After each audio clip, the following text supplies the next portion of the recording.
방금 영상으로 소개를 드린 한정원 집사입니다. 제가 여기 베베 선교회 간증을 부탁을 받고 방금 담임 목사님 통해서 제 나이 또래와 똑같은 선교회인 걸 알고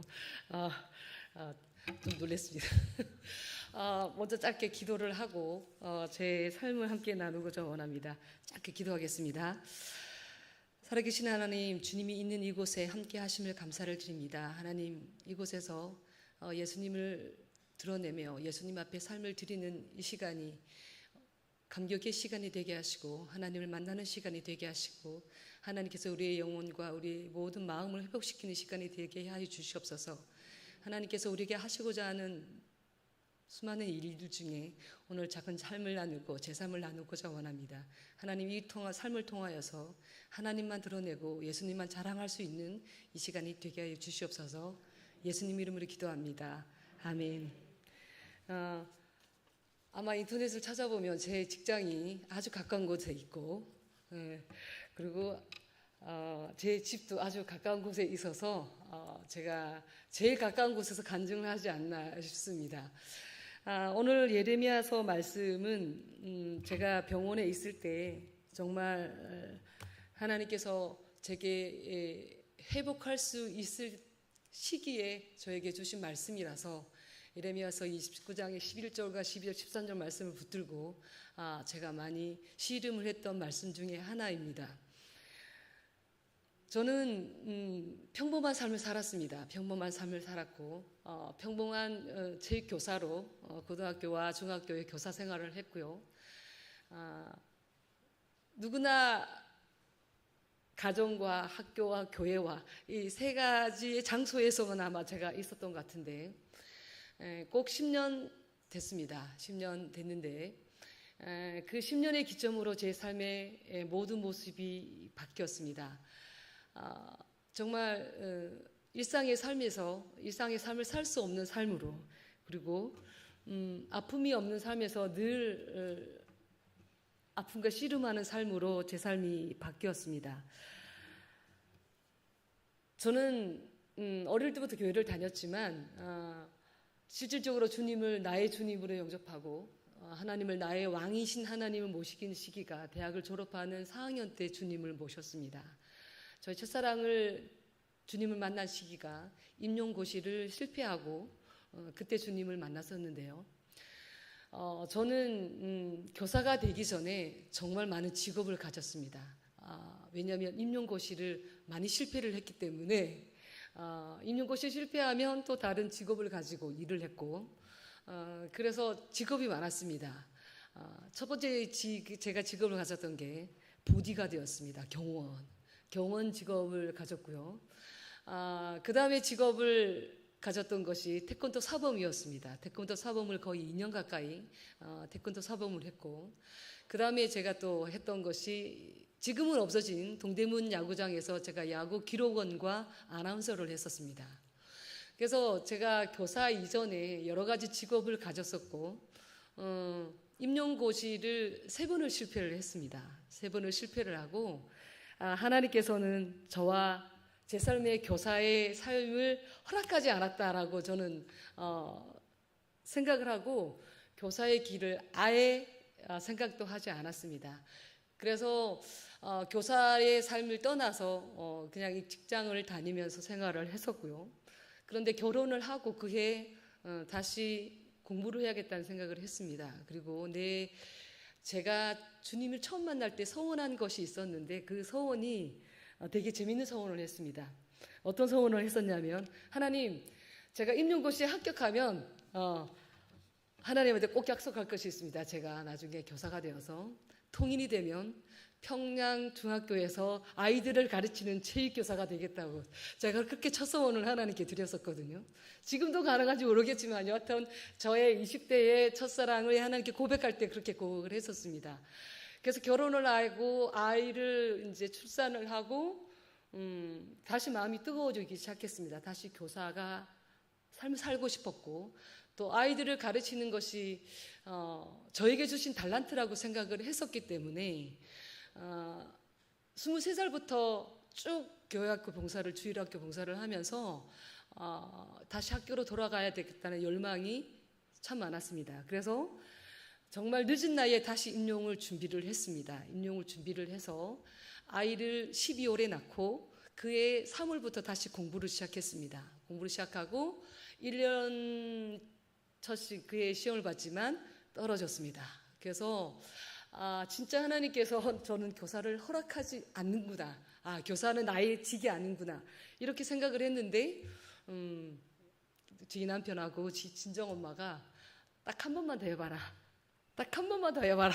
그래서 저도 이제 다시 임용을 다시 준비하는 시간이 정말 힘들었습니다. 왜냐하면 아이도 출산을 했었고 또 제가 체육교과다 보니까 공부만 해야 되는 게 아니라 경기도는 7가지의 종목을 봐야 됩니다. 수영, 육상, 기계체조, 구기 3개, 그 다음에 종목을 총 7개를 봐야 되기 때문에 높이뛰기, 멀리뛰기를 다 봤습니다. 그래서 이 7개의 종목을 준비하는 게 제가 만만치 않았습니다. 왜냐하면 출산을 했기 때문에 신체적으로 좀 많이 기능적으로 떨어졌었던 기억이 있었습니다. 그래서 공부와 운동을 병행하는 것이 쉽지가 않았습니다. 그래서 그때 제가 임용을 준비할 때 아이들이 10년 차이 났거든요. 제 후배들하고 10년 차이 나는 후배들하고 경쟁을 하니까 실기는 포기했습니다. 실기는 포기하고 공부만 하자. 그랬는데 다행히 하나님께서 5번 만에 임용고시를 합격하게 해주셨습니다. 근데 제가 임용고시를 합격을 하고 경기도 교육청에 신규 교육에 있어서 갔을 때 그 장학사님이 하시는 말씀이 아이를 출산하고 임용에 패스를 한 사람은 네가 아마 1호일 것 같다 라고 말씀을 해주시더라고요. 왜냐하면 그 장학사님이 저를 보시더니 결혼을 했냐라고 물어보시길래 결혼했고 아이도 있습니다 라고 얘기하니까 그렇게 말씀을 해주셨는데, 그렇게 제가 33세 늦은 나이에 다시 교직에 발을 디뎠습니다. 물론 그 전에 기간제 교사도 하고 학교에서 여러 가지 또 관계를 맺고는 있었지만 정식으로 이제 임용고시를 합격을 하고 교직에 들어선 거는 33세 처음 교직에 들어섰습니다.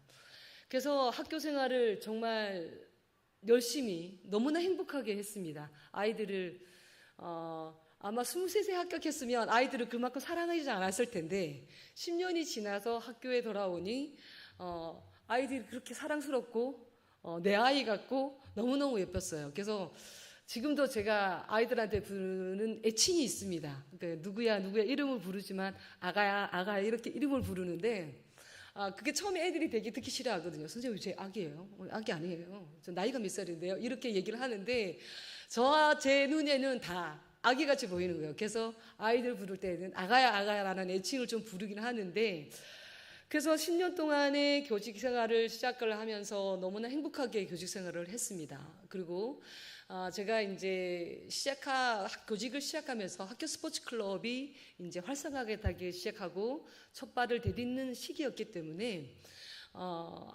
여학생들의 스포츠 활동에 대해서 굉장히 많이 제가 여러 가지 일을 했었고 프로젝트도 많이 했었습니다.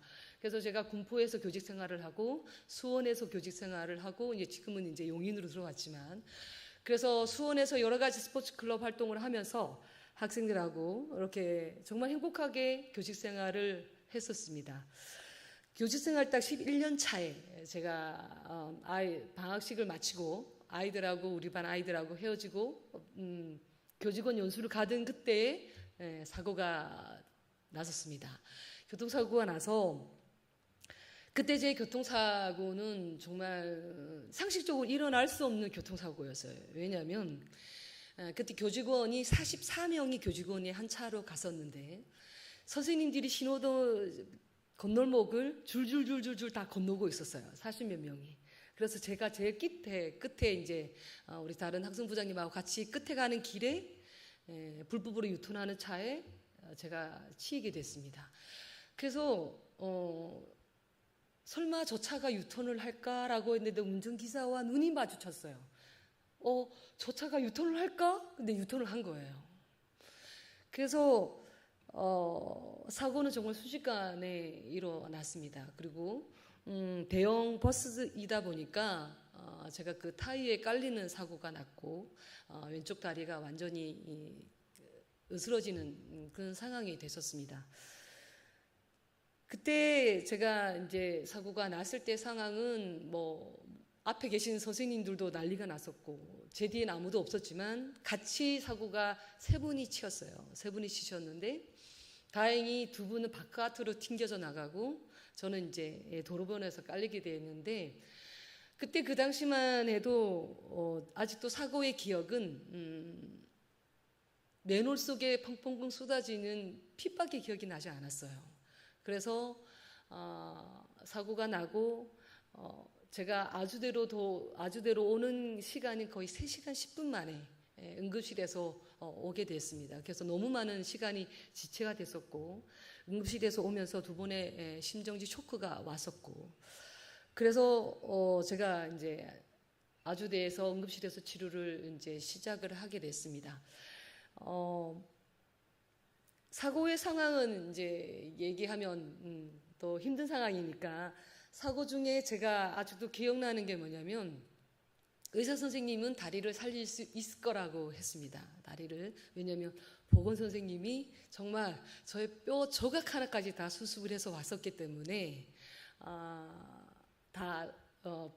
다리를 살릴 수 있을 거라고 말씀을 해주셨고 그런데 제가 이제 너무 이렇게 도로변에 오래 오픈된 상태라 몸이 좀 많이 좋지 않았습니다. 그래서 열흘 만에 폐혈증이 왔어요. 그래서 다리가 오픈된 모든 부분을 절단을 해야 된다라고 하셨어요. 그래서 제가 수술 전에 그 의사 선생님한테 뭐라고 말씀드렸냐면 마취를 하시기 전에 의사 선생님이 저한테 물어보더라고요. 마취하고 나면 수술이 끝나고 나면 다리가 없을 거다. 그렇게 말씀을 하시는 거예요. 그래서 제가 의사 선생님한테 제가 너무 힘들게 체육교사인데 제가 아이들하고 운동장에 뛸 수만 있게 해주세요 라고 얘기를 했습니다. 아이들하고 운동장에만 뛸 수 있는 그런 몸만 만들어 달라고 선생님한테 말씀을 드렸는데 그 선생님이 수술이 끝나고 나면 이제는 다시는 달릴 수는 없을 거다라고 말씀을 하시는 거예요. 그래서 그렇게 수술이 들어갔습니다. 근데 이때부터 이제 놀라운 기적의 일이 일어나기 시작합니다. 의사 선생님이 저의 다리 왼쪽 다리를 허벅지 32cm를 절단하는 거였었는데 제 말을 듣고 도저히 저의 무릎 위를 절단을 못하겠다라고 다시 6명의 의사 선생님을 소집을 하신 거예요. 그래서 일단은 환자가 고통스러워 2번, 3번 수술을 하더라도 무릎을 살려보자. 이렇게 결론이 나서 그때 저 주치의였던 이국종 교수님은 그럼 네가 수술해라. 이국종 교수님 빠져나가시고 그래서 지금 계신 우리 주치의 선생님이 모든 수술을 집도를 했었습니다. 그래서 제가 사고가 났을 때 거의 그 근육과 피부가 다 씻겨져 나간 상태라서 제대로 걷거나 뭐 이렇게 할 수 없는 상황이었지만 여하튼 감사하게도 무릎을 살려 주었습니다. 그래서 그때부터 이제 저의 이제 재활과 저의 장애인 삶이 시작이 되었습니다. 저는 간증을 갈 때마다 이 부분에 대해서 할 때마다 항상 저를 막 마음에 핥혀요. 다시 되뇌어야 되고 아픈 기억을 해야 되고. 근데 하나님께서 그 병상에서 만났던 하나님을 얘기하지 않을 수가 없습니다. 왜냐하면 정말 삶의 절망에 왔을 때 하나님께서 정말 나의 낯선 모습과 나의 신체의 조건 모습과 낯선 나의 모습을 보는 것이 저에게 너무나 고통의 시간들이었습니다. 그리고 한 달이 지나고 우리 반 아이들이 왔어요. 우리 반 아이들이 병문안을 왔는데 그때 아이들이 저한테 축복송을 아주 눈물 나는 축복송을 저에게 불러주셨습니다. 그래서 그때 아이들하고 약속을 했습니다. 네가 졸업하기 전에, 네가 1학년이니까 네가 졸업하기 전에 다시 선생님은 학교로 돌아가겠다. 니들하고 같이 학교에서 수업을 하고 뛸 수 있는 그런 예전의 한정원 선생님으로 돌아가겠다. 이렇게 약속을 했습니다. 물론 그건 약속이었죠. 여전히 저는 그 한 달 동안의 과정에서 허리도 못 쓰고 병실에서 누워만 있는 상황이었기 때문에 그렇게 아이들하고 같은 약속을 했습니다. 그 뒤부터 저의 기도가 이제 바뀌기 시작했습니다. 하나님 앞에 기도를 어떻게 바뀌기 시작했냐면, 하나님, 제가 열심히 재활을 하는 것이 아니라 하나님께서 저를 치유해 주셔서 아이들이 졸업하기 전에 다시 학교로 돌아갈 수 있는 예전의 체육교사 한정원으로 만들어 달라고 기도를 했습니다. 정말 지독하게 재활을 했습니다. 누구보다 열심히 선생님이, 의사 선생님이, 재활 선생님이 제발 그만 좀 하라고 할 때까지 재활을 하고 그래서 제가 1년 7개월 만에 다시 학교로 복직을 했습니다. 우리 아이들이 1학년 11반 아이들이 제가 헤어진 지가 딱 1년 7개월 만에, 우리 1학년 11반 아이들이 고2 시작하면서 제가 다시 복직을 하고 아이들하고 같이 만나게 되었습니다. 제가 병실에서 있을 때 제일 힘들었던 부분이 어떤 거냐면, 하나는 저희 언니가 저한테 와서, 막내야, 제가 팔남매입니다. 팔남매인데 제가 막내예요. 그래서 저희 언니가 나이가 많습니다. 제 큰 언니가 와서 기도를 해주시면서, 막내, 하나님께서 너를 이렇게 다리를 가져가시고 하나님의 뜻이 무엇인지를 찾았으면 좋겠다. 물론 힘든 가정이지만 정말 하나님께서 너를 살리시고 이런 몸으로 하나님께서 삶을 살아가게 한 분명한 뜻이 있을 것이다. 기도해보자. 그러면서 기도를 언니가 해주셨어요. 그러면서 언니의 마지막 기도가 이거였습니다. 막내야,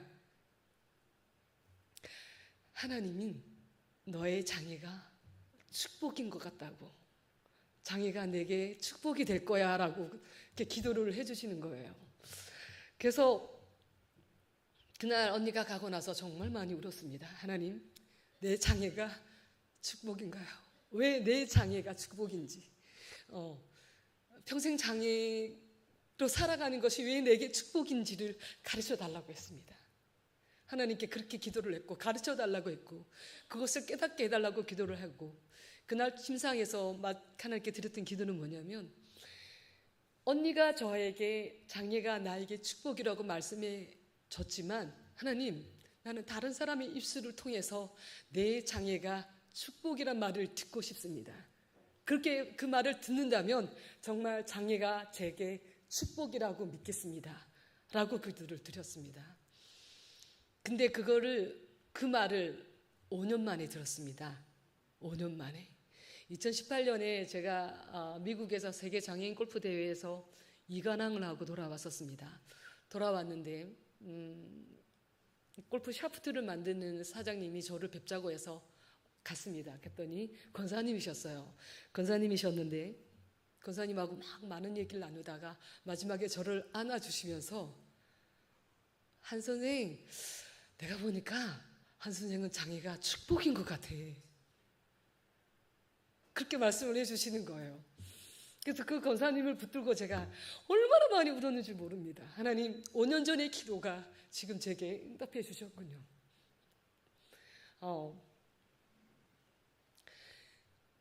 하나님께서는 우리의 작은 읊조림도, 우리의 작은 신음도 잊지 않으시고 다 들어주시고 기억해 주시고 그것을 다시 확인시켜 주시는 너무나 좋으신 하나님이시더라고요.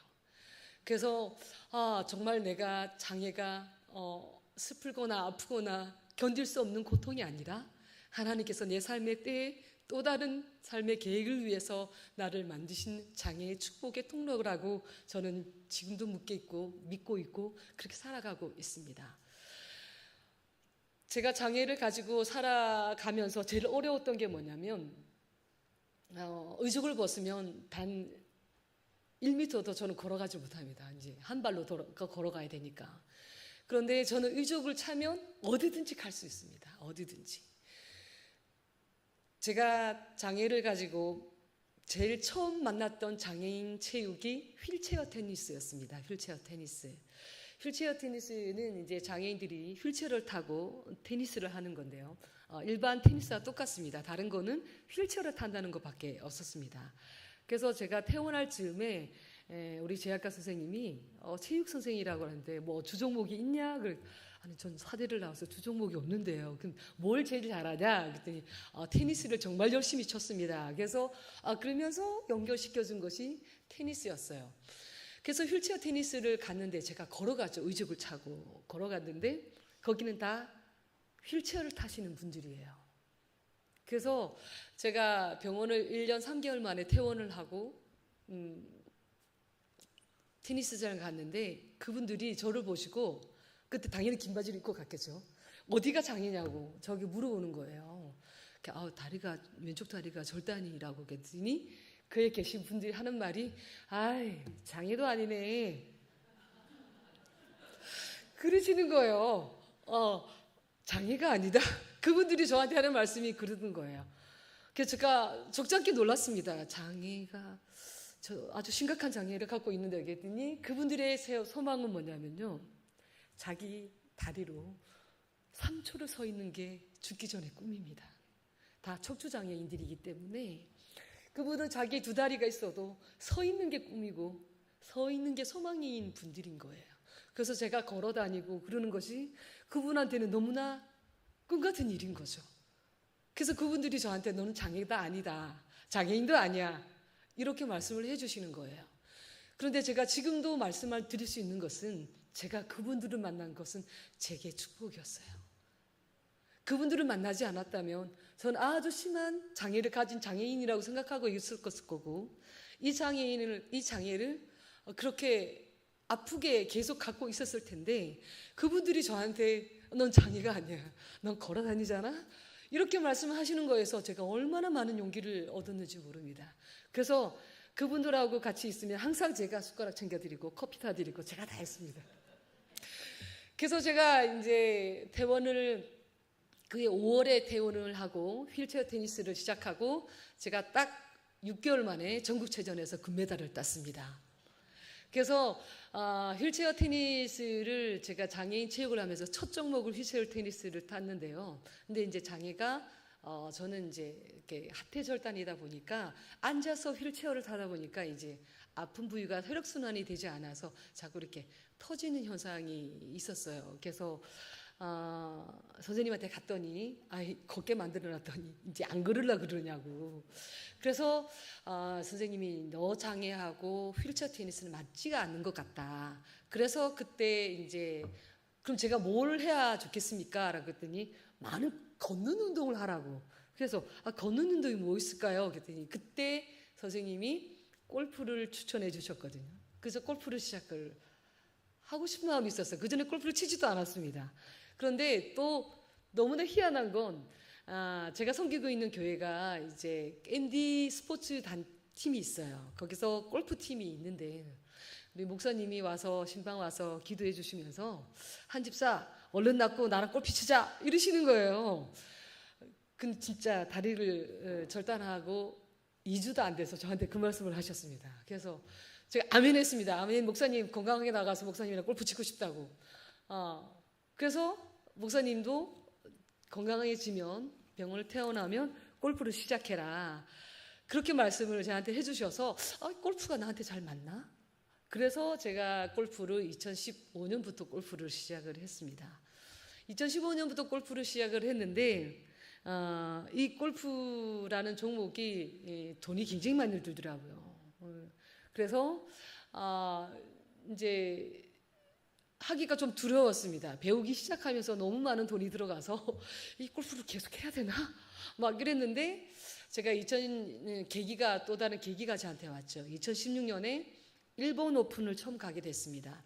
일본 오픈을 처음 가게 됐는데 거기에는 뭐 호주 분들, 뉴질랜드 분 막 많은데 그분들이 다 반바지를 입고 있는 거예요. 골프를 치는데. 그래서 저도 일본 그분들하고 같이 반바지를 사서 반바지를 같이 입고 골프를 쳤습니다. 그래서 일본 문화와 저희 한국 문화는 굉장히 비슷하거든요. 장애인을 바라보는 시선도 아주 비슷합니다. 그래서 의수나 의족을 찬 사람들은 한국 사람도 마찬가지, 장애인들도 마찬가지로 절대 드러내지 않아요. 그런데 제가 2016년에 일본 재팬 오픈을 가서 반바지 입고 골프를 치니까 일본 분들이 놀라신 거예요. 그것도 여자가 반바지 의족을 다 드러내고. 그래서 그때 그 당시에 NHK에서 방송이 나와서 인터뷰를 하고, 그게 제가 어떤 계기가 되었던 것 같습니다. 그래서 골프로 많은 것들을 할 수 있다라는 것을 제가 알게 되었습니다. 그래서 그때 이제 일본 오픈을 갔다 오고 난 뒤에 이 장애 골프를 본격적으로 시작을 하게 됐습니다. 그래서 저의 장애인 스포츠와 이제 출발을 하게 됐고요. 그때부터 어떤 별명이 의족 골퍼라는 닉네임을 얻게 됐습니다. 그런데 저의 주종목은 골프지만 저는 장애인 스포츠를 굉장히 많이 했습니다. 아까 얘기했던 휠체어 테니스에서 전국체전에서 금메달을 따고, 그 다음에 제가 조정을 했습니다. 조정은 국가대표도 했는데요. 국가대표 하면서 조정으로 금메달을 따고, 근데 조정도 역시 앉아서 하는 거다 보니까 제 장애랑 맞지가 않아서 그 다음에 배드민턴으로 전공을 했습니다. 전업을 했죠. 그래서 2017년에 또 배드민턴에서 또 금메달을 따고, 그래서 2년 동안 배드민턴에서 금메달을 따고, 이제 배드민턴을 하다 보니까 건강한 다리가 약간 문제가 생겨서 배드민턴도 그만두게 됐어요. 그래서 이제 저기 골프만 하게 됐는데 콜이 온 거예요. 자식 배구를 좀 같이 했으면 좋겠다. 그래서 자식 배구도 시작을 했습니다. 그래서 작년에 아시안 게임도 나가고 지금도 국가대표로서 지금 활동을 하고 있는데, 제가 전국체전에서 장애인 종목에서 5개 종목에서 금메달을 8개 땄습니다. 그래서 제 별명이 골드헌터입니다. 제가 장애인 스포츠를 이렇게 하다 보니까 사람들이 저에게 운동을 그렇게 잘하는 비결이 뭐냐라고 물어보신 일이 많았어요. 그런데 제가 그 질문을 받고 나서 곰곰이 생각을 해봤습니다. 내가 운동을 잘하는 것인 건가? 한참 많이 묵상을 했어요. 왜 내가 장애인 스포츠를 하게 되고 하게 되면 이렇게 좋은 결과를 저한테 주시는 걸까? 그런데 제가 오늘 예레미야 말씀의 주제를 잡았던 말씀에 하나님의 때라는 것을 깨닫게 되었습니다. 왜냐하면 예레미야서 이 29장 11절, 12절, 13절의 말씀은 제가 병실에 있을 때 저의 장애가 저는 재앙이라고 생각을 했습니다. 제 인생의 재앙이라고 생각했습니다. 다시 학교로 돌아갈 수도 없고, 다시 직업을 가지고 다시 교단에 설 수도 없고, 내 삶은 이제 재앙을 맞았다는 생각을 참 많이 했습니다. 근데 예레미야서 묵상을 하다가 이 말씀을 주신 거예요. 여호와의 말씀이니라. 너희를 향한 나의 생각을 내가 아나니 평안이요 재앙이 아니니라. 너희에게 미래와 희망을 주는 것이니라. 이 말씀이었습니다. 여호와의 말씀이니라. 나를 향한 생각을 하나님께서 아시고, 나에게 재앙이 아니라 내 삶의 평안으로 너의 미래에 희망을 주기 위해서 하나님이 저에게 장애를 주셨다는 것을 알게 되었습니다. 그때 내가 만나고 싶지 않은 그때 하나님께서는 삶의 새로운 계획을, 아니 이전부터 만세전에 제가 태어나기 전부터 계획하고 계셨던 것을 알게 됐습니다. 예레미야서 말씀을 묵상하면서 너희의 미래와 희망을 주는, 그 속에 하나님께서 평안을 주시는 이 말씀이 제게 얼마나 많은 위로가 되고 힘이 되었는지 모릅니다. 너희가 내게 부르짖으며 내게 와서 기도하면 내가 너희들의 기도를 들을 것이요 너희가 온 마음으로 나를 구하면 나를 찾을 것이요 나를 만나리라. 정말 병실에서 하나님을 많이 찾았습니다. 어떻게 살아가야 할지, 아이들은 그때 그 당시 초등학생이었는데 어떻게 아이들을 키워야 될지. 그런데 하나님께서는 제가 다시 일어나고 양말을 신고 다시 걸음걸이를 하고 기어다니고 이 모든 가정에 하나님께서 늘 나와 함께 하여 주시고 그걸 통하여서 그걸 이기게 하시고 극복하게 하시는 것은 다 하나님의 사랑이었습니다. 제가 장애인으로서의 삶을 살고 또 학교로 다시 돌아갔을 때에 아이들에게 또 다른 희망을 줄 수 있는 선생님이 되어서 너무 좋았습니다. 아이들에게 끊임없는 도전과 희망을 줄 수 있는 선생님이 될 수 있는 위치에 설 수 있게 된 것이 얼마나 저에게 축복인지를 알게 해주셨습니다. 학생들은 저랑 수업할 때요 어떠냐면 제가 첫 시간에 항상 OT를 할 때 하는 얘기가 있습니다. 수업 시간에 선생님만큼만 뛰어. 이렇게 항상 먼저 얘기를 하거든요. 그래서 수업 시간에 내가 뛰는 것만큼만 뛰면 내 수업은 아주 성공한 수업이야 이렇게 얘기를 하는데 저는 항상 아이들하고 같이 뛰어다닙니다. 그러니까 처음에는 아이들이 깜짝 놀라죠. 왜냐하면 수업도 적시 반바지를 입고 수업을 합니다. 그래서 선생님 뛸 수 있어요? 선생님 뭐 공 가지고 올 수 있어요? 뭐 이런 것들 애들 당연히 질문을 하죠. 그런데 아이들이 일주일이 지나고 2주일이 지나면 선생님은 우리보다 더 많이 뛰어다녀. 그래서 아이들한테 이런 도전과 희망을 줄 수 있는 교사의 역할을 할 수 있다는 것도 저에게 큰 축복인 것 같습니다. 한날은 요즘 아이들은 정말 고민이 많습니다. 그런데 어떻게 보면 고민이 굉장히 단순하죠. 그런데 아이들이 너무 아픕니다. 솔직히 제가 교사로서 하는 얘기가 아니라 지금의 아이들은 10대의 아이들은 너무 아파요. 너무 연약하고 너무 유약하고 제가 아이들을 위해서 기도할 때마다 늘 빼놓지 않고 하는 기도가 뭐냐면 하나님 이 아이들을 강하게 살아나게 해달라고.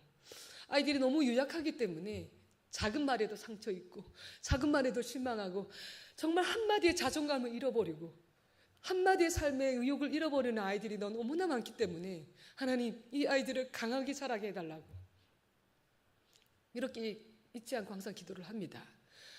학교 현장에서는 정말 아이들이 한마디의 작은 말에도 한 달을 고민하고 있어요. 끙끙 앓으면서 자기한테도 한 말이 아닌데도 그것을 끙끙 앓고 고민하고 그런 아이들이 요즘의 아이들이 너무나 유약합니다. 너무나 연약하고 원시 속의 화초가 아니라요 정말 한 번 밟히면 일어날 수 없을 만큼 아이들이 연약합니다. 그래서 하나님 저의 이 에너지를 우리 아이들한테 저의 수업할 때만큼이라도 좀 같이 나누고 싶다고 제가 아이들한테 그런 얘기를 가끔씩 하는데 선생님 에너지 좀 가져가 막 이런 얘기도 합니다. 장애를 가진다고 해서 슬프지만은 않습니다. 그리고 이제부터 저의 이제 삶의 이야기는 여기까지고요. 이제부터 하나님께서 제게 하신 하나님이 때 하신 일들에 대해서 이 얘기를 나누고 싶습니다. 제가 간증을 해야 할 이유가 여기 있기 때문이에요. 제가 한날은 병실에서 많은 묵상을 하다가 십자가를 묵상하게 됐습니다. 십자가를 묵상하게 됐는데요. 이 아픈 병실에서 있으면서 내 아픔도 하나님 아픈데 하나님 내 아픔을 얼마나 알고 계시는가요? 질문을 했습니다. 내 아픔을 얼마나 알고 계시나요?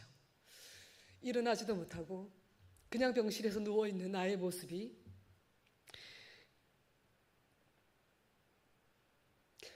하나님께서 제가 이런 기도를 할 때마다 늘 침묵하셨습니다. 말씀으로도 말씀해 주시지 않으셨고 찬양으로도 말씀해 주시지 않으셨고 그런데 한날은 묵상을 하면서 십자가 마태복음 마지막 26, 27절 사장의 말씀을 묵상하면서 하나님께 질문을 했습니다. 예수님은 십자가에서 행복하셨나요?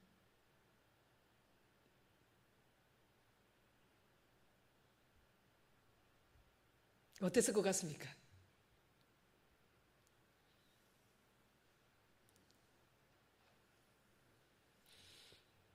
제게 주신 하나님의 음성은 십자가가 너무 행복했다라는 응답이었습니다.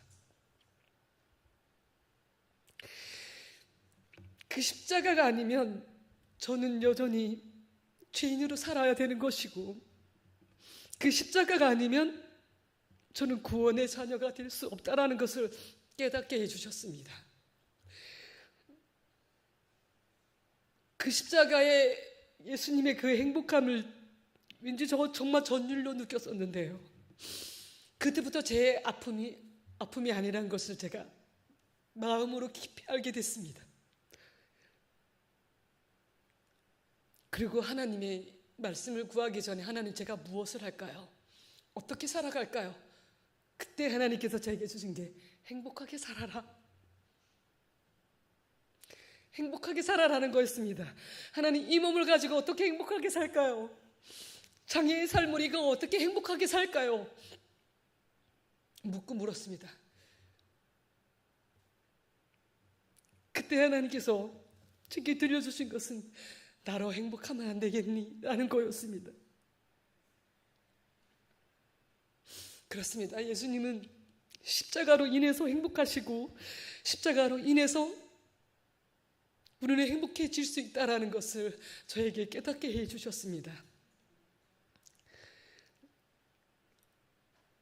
많은 사람들 저의 장애에 대해서 병원에서 굉장히 불쌍하게 쳐다봤었습니다. 특히 할머니, 나이 드신 분들 오면 젊은 처자가 어떻게 살아갈 거냐. 제가 유긴실이 있었는데 그럴 때마다 할머님들이 오셔서 바뀌시잖아요. 제가 1년 4개월 가까이 있었는데 바뀔 때마다 물어보는 거야. 어떻게 다쳤냐, 아이고 어떻게 살아가냐, 아이는 몇 살이냐 부터 시작해서 그런데 할머님들이 근데 왜 이렇게 표정이 밝으냐? 그거였습니다. 그래서 저는 행복하게 살기로 했습니다. 하나님 이때 나는 행복자로 살고 싶다. 그게 저의 병실에서의 늘 고백이었습니다. 하나님, 제가 행복합니다. 행복자로, 축복의 통로로 저를 써달라고.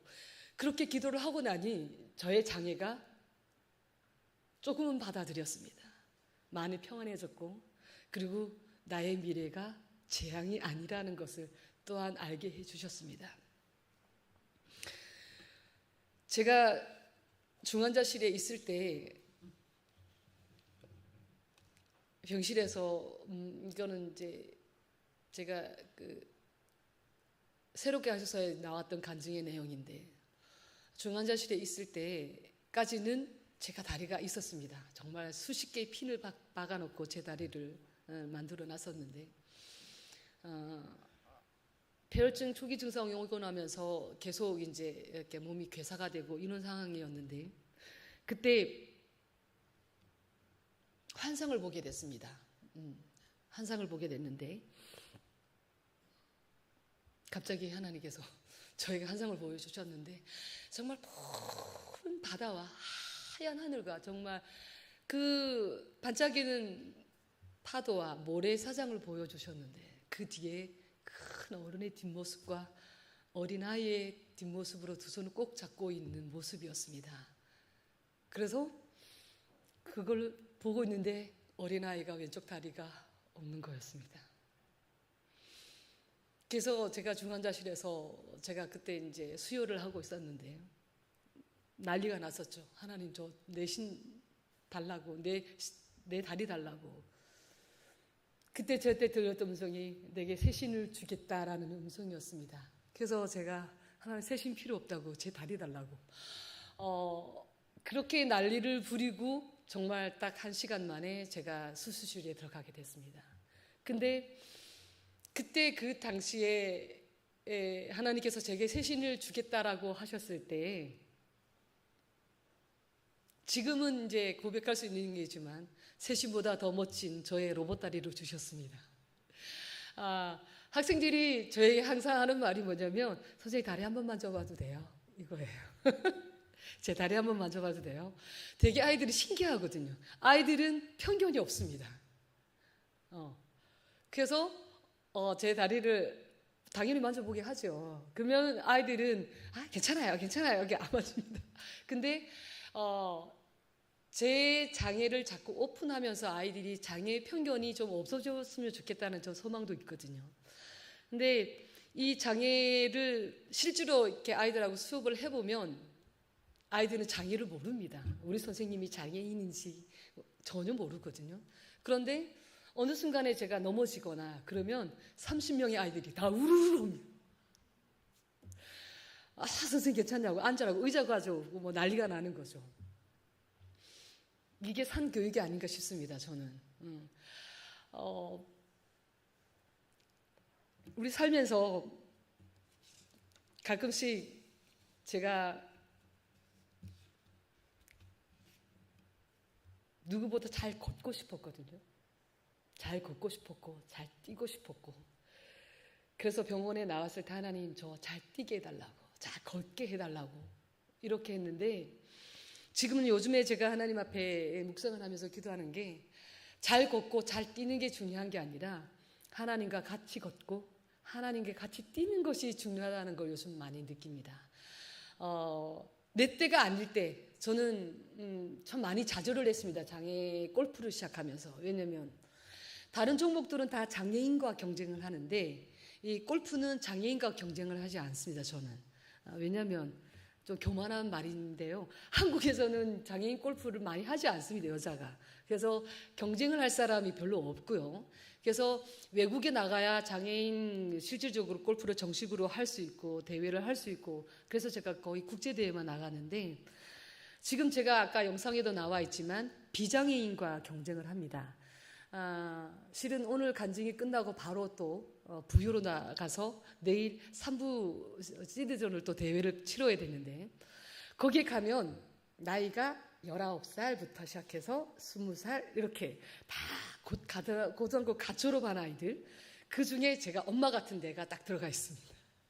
그 3명 중에 제가 엄마죠. 그랬더니 뭘 얘기하다 보니까 지 엄마보다 나이가 많으시네요. 막 이렇게 정말 어린 아이들하고 경쟁을 하는데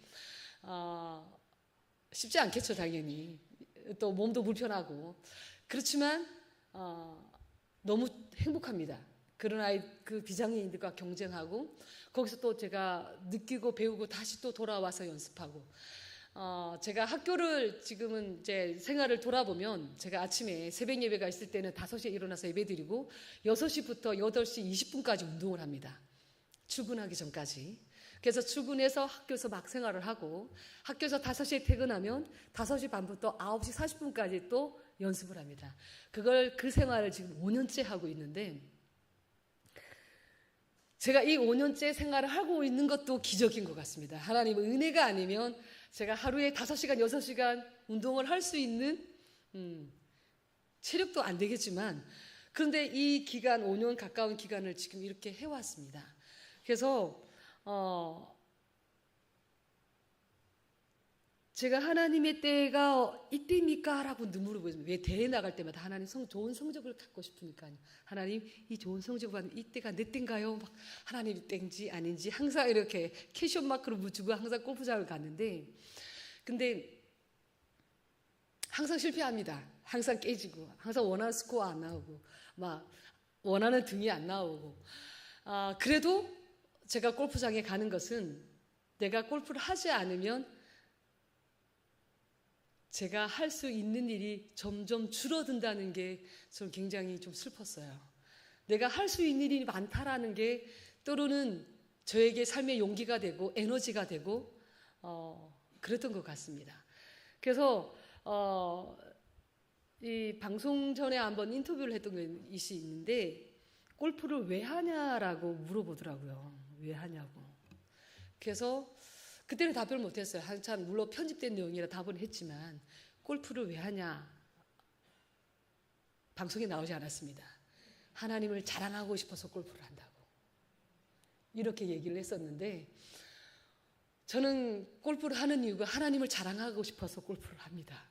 그래서 하나님이 나의 몸을 이렇게 힘든 몸으로 만드셨고 또 더 건강한 몸으로도 만들어 주신 것을 더 자랑하고 싶어서 십자가를 더 자랑하고 싶어서 저는 골프를 계속 하고 싶다라고 인터뷰를 했었는데요. 아직도 저는 꿈이 많습니다. 하고 싶은 것도 너무 많고요. 하나님 앞에 드리고 싶은 것도 너무 많고요. 올림픽에 나가서 하나님 앞에 금메달도 드리고 싶고요. 하나님 앞에 많은 것을 하고 싶다는 욕심이 참 많습니다. 어떤 분이 그러더라고요. 골프하면 돈을 많이 버냐고. 전혀 돈을 못 버습니다. 아니, 돈을 더 쓰죠, 당연히. 그런데 장애인들이 참 마음에 많이 와닿는 말 중에 하나가 뭐냐면 장애가 장애 같지 않다. 이 말을 참 좋아합니다. 저희 나라는 참 특이한 나라인데 소아마비가 되게 많습니다. 그러니까 이제 68년생 이후부터 이후의 장애분들은 거의 70%가 소아마비거든요. 근데 그 소아마비를 가진 분들이 정말 잘 걷고 싶어 해요.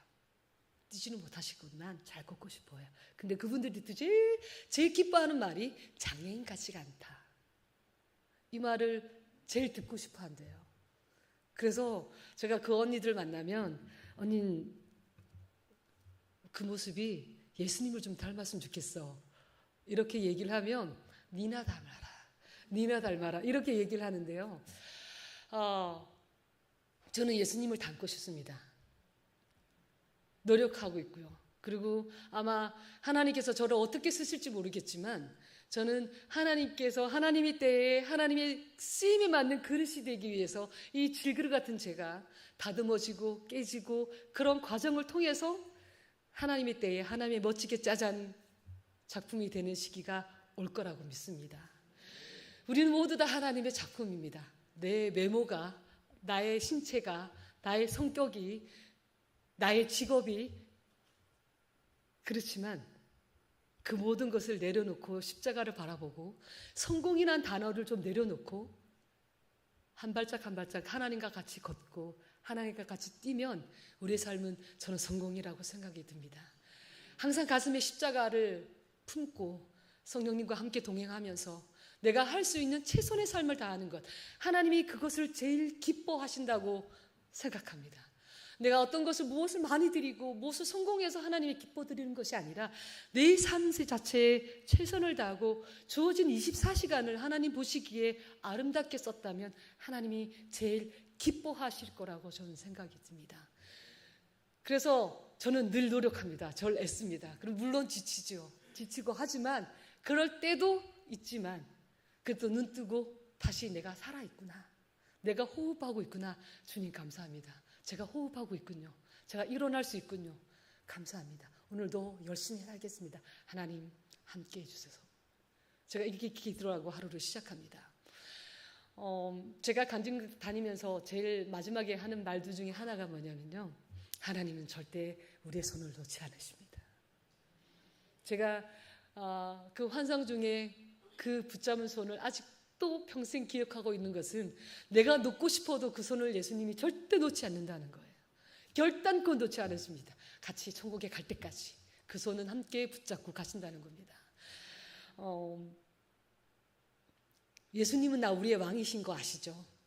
우리의 삶의 주인인 거 아시죠? 우리의 십자가가 우리의 모든 표징입니다. 십자가를 자랑하는 삶이 되었으면 좋겠고요. 십자가를 통해서 구원의 아름다운 것을 자랑할 수 있는 우리 모든 성도님들 되기를 정말 소망합니다. 삶이 조금 힘들고 내 때가 이때인 것 같은데 하나님 왜 성공을 주지 않냐고, 왜 하나님 때에 이때가 맞는 것 같은데 왜 저한테 주지 않냐고, 그건 제 때가 아닙니다. 아플 때가 하나님의 때입니다. 아플 때가 하나님을 만날 때입니다. 아플 때가 평안을 누릴 때고 아플 때 미래를 꿈꿀 수 있는 때이기 때문입니다. 그때가 언제인지 모르겠지만 그 시기가 될 때까지, 그 잔이 차고 그 질그릇이 완전될 때까지 늘 하나님과 기뻐하며 행복하는 우리 모두가 되길 소망합니다. 기도하겠습니다. 사랑하신 아버지 하나님, 부족한 저의 삶을 통해서 예수님을 드러내길 원합니다. 십자가의 사랑을 완성시키시고 십자가의 그 아픔을 우리를 위해서 피 흘리기까지 사랑하시는 그 예수 그리스도의 그 사랑이 우리를 행복하게 합니다. 우리의 삶은 하나님 보시기에 늘 행복한 자로 살아가게 하여 주시옵소서. 늘 하나님께 감사와 찬양을 드렸고 예수님의 이름으로 기도합니다. 아멘.